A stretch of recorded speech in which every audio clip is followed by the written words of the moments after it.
命資源，更係我哋日常生活中不可或缺嘅一部分。吓？咁我哋飲用嘅水嚟自邊度？安唔安全？衛唔衛生㗎？根據海事及水務局嘅資料顯示，2021年珠海供應澳門嘅水源有99% 咁多啊！國家為了保障我哋有源源不斷嘅食水，又為咗我哋有又乾淨又衛生嘅食水，建立咗好多好厲害嘅工程啊！原來啊，係國家一直保護住澳門嘅水，我哋依家先可以一直飲住甜甜嘅水。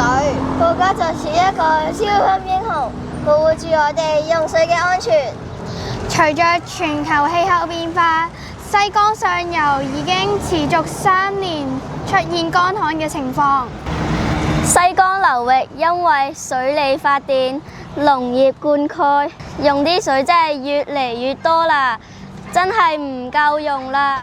澳門特別行政區經濟和社會發展第2個5年規劃2021至2025年提出，推動資源回收再生、循環利用，喺新城 A 區同人工島引入中水回用，並建設中水處理設施。澳門水資源好缺乏，其中所需要嘅原水入邊，絕大部分都嚟自西江，由珠海輸送俾澳門。咩係中水啊？咁我哋又點樣運用啲中水呢？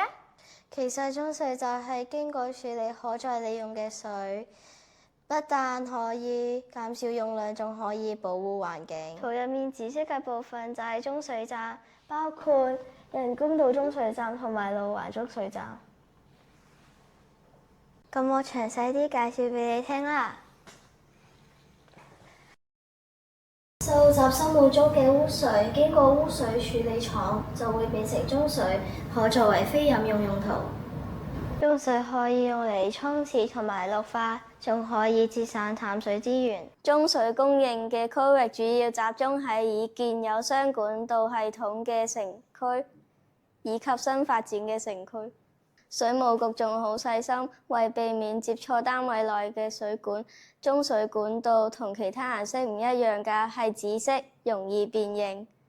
中水水質標準係參考中華人民共和國國家標準城市污水再生利用城市集用水水質而制定，安全又衛生。我覺得中水好有意思，咁我哋就可以節省好多水啦。例如我哋可以用洗米水洗菜，去污有慳水，用洗完3B 水沖廁，安裝節水型花灑，慳水又舒服，同埋記得提醒人哋要慳水。沖廁綠化用中水，安全衛生。